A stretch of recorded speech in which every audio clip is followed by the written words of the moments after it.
At the start of the EVA, EV1, Thomas Pesquet, comes out first, followed by EV2 Shane Kimbrough. Thomas translates up to the front face of the truss and translates outboard. Thomas is setting up what we refer to as safety tether anchors. At this point, he'll drop the anchor point for both he and Shane. Shane will be retrieving an articulating portable foot restraint and putting his stowage bag onto it for translation outboard. Thomas makes his way out to the carrier that has the solar array stowed on it. Shane follows along the truss and meets Thomas at the carrier. The crew drops off pistol grip tools and bags in preparation for releasing Irosa from the carrier. Shane makes his way outboard onto the P6 truss element and stows the articulating portable foot restraint that he'll be using later on in the EVA. Continues translating outboard to the very end of the truss and stows his stowage bag. Thomas prepares the Irosa by releasing the first hinge bolt and stowing his pistol grip tool. Thomas makes his way outboard and releases an anti-rotation device which keeps the primary bolt locked in place during launch loads. Thomas retrieves a handling aid for Irosa. We refer to this as a scoop.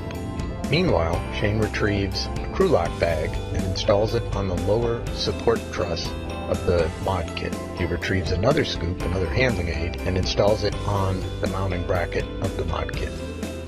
Shane retrieves one of the two sets of cables and pre-positions them for future installation.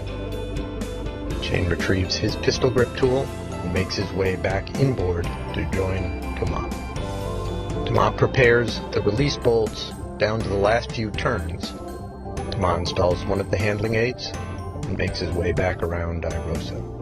He changes out his pistol grip tool and makes his way down to the crew and equipment translation aid, or CETA cart, and retrieves the foot restraint that he'll use on the end of the arm for his work with Irosa. He installs the foot restraint at the end of the arm, puts it in the right position, and ingresses the arm. The arm then flies him into position to drive two bolts that are on the boom deployment system. Once these bolts have been released, the booms can be moved outboard, and this will help with the release of the solar array when it's eventually deployed. Thomas drives two of the outboard launch restraint bolts that hold the tube in place, and the arm maneuvers him for release of Irosa from the carrier. Meanwhile, Shane makes his way over to the carrier and gets into position for release. Shane drives the last few turns on the release bolts, and now the Irosa solar array has been released from the flight support equipment. He installs a handling aid, and Thomas is able to slide Irosa off of the carrier and remove it. Meanwhile, Shane is keeping an eye on the whole system to make sure that Irosa does not come into contact with the RMS grapple fixture, and away Thomas goes with Irosa. Meanwhile, Shane gets off of the carrier and translates outboard. He'll stow Thomas' safety tether hook in preparation for when Thomas comes off of the arm, and he'll continue his path outboard. He stows his pistol grip tool, makes his way to his foot restraint, and ingresses. While he's getting into his foot restraint, Thomas is continuing his path, holding on to Irosa while the arm flies him as far outboard as it can reach. He hands off the Irosa to Shane. They swap tethers. Shane has control of Irosa and is left holding it, while Thomas goes back to his egress position. He gets out of the arm, changes his safety tether, and makes his way back to where Shane is holding Irosa. He then rotates Shane into position so that Irosa is handed off to the next point. Thomas ingresses his foot restraint and receives Irosa. Shane egresses his foot restraint, moves outboard, and gets into position to help Thomas install Irosa onto its final location on the mod kit. One of the two handling aids is removed before installing onto this mounting bracket. The two crew members work together to align it and put it into a soft capture feature. Once it's installed, the other handling aid is removed, the final hinge restraint bolt is loosened, and Irosa is now able to rotate into its fully deployed, fully extended position. The two crew members work together to swing it into the single tube. Once it is in position, Shane stows the two handling aids. Thomas gets into position to drive the hinge bolts. These two bolts hold the two halves of the Irosa solar array into a single tube. These bolts are delicate pins, so the final torque to get them into position is done with a hand tool so that we don't over torque those bolts. Once that's in place, there are 8 mounting bolts that hold all of the iROSA solar array onto the mounting bracket.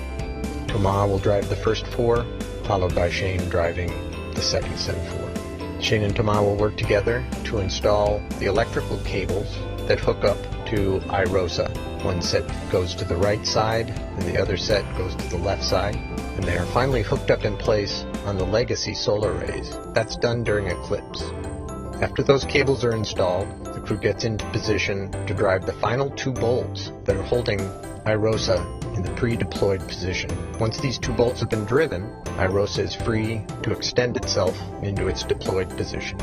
After the crew's verified that the solar array is in the right position and it's fully deployed, they drive 2 tensioning bolts.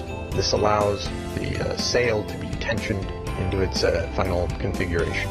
Once iROSA has been fully deployed, there are some checkout steps that are performed to make sure that everything is hooked up correctly, and the crew cleans up the worksite.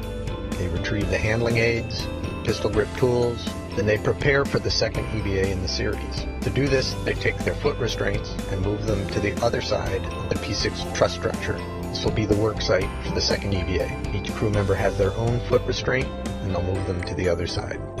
The crew repositions the stowage bag that's holding the other set of cables to the other side of the truss, pre-positions it for the next EVA. The crew will do an inventory of all their tools and their hardware, then they'll start their path back to the airlock. On their way back, they'll stop at the carrier, pick up the last crew lock bag and the last pistol grip tool, and make their way inboard. When both crew members are back at the airlock, they'll retrieve a foot restraint that has been causing us problems and bring it inside the airlock to inspect. Shane will enter the airlock, followed by Thomas, and that ends the first EVA.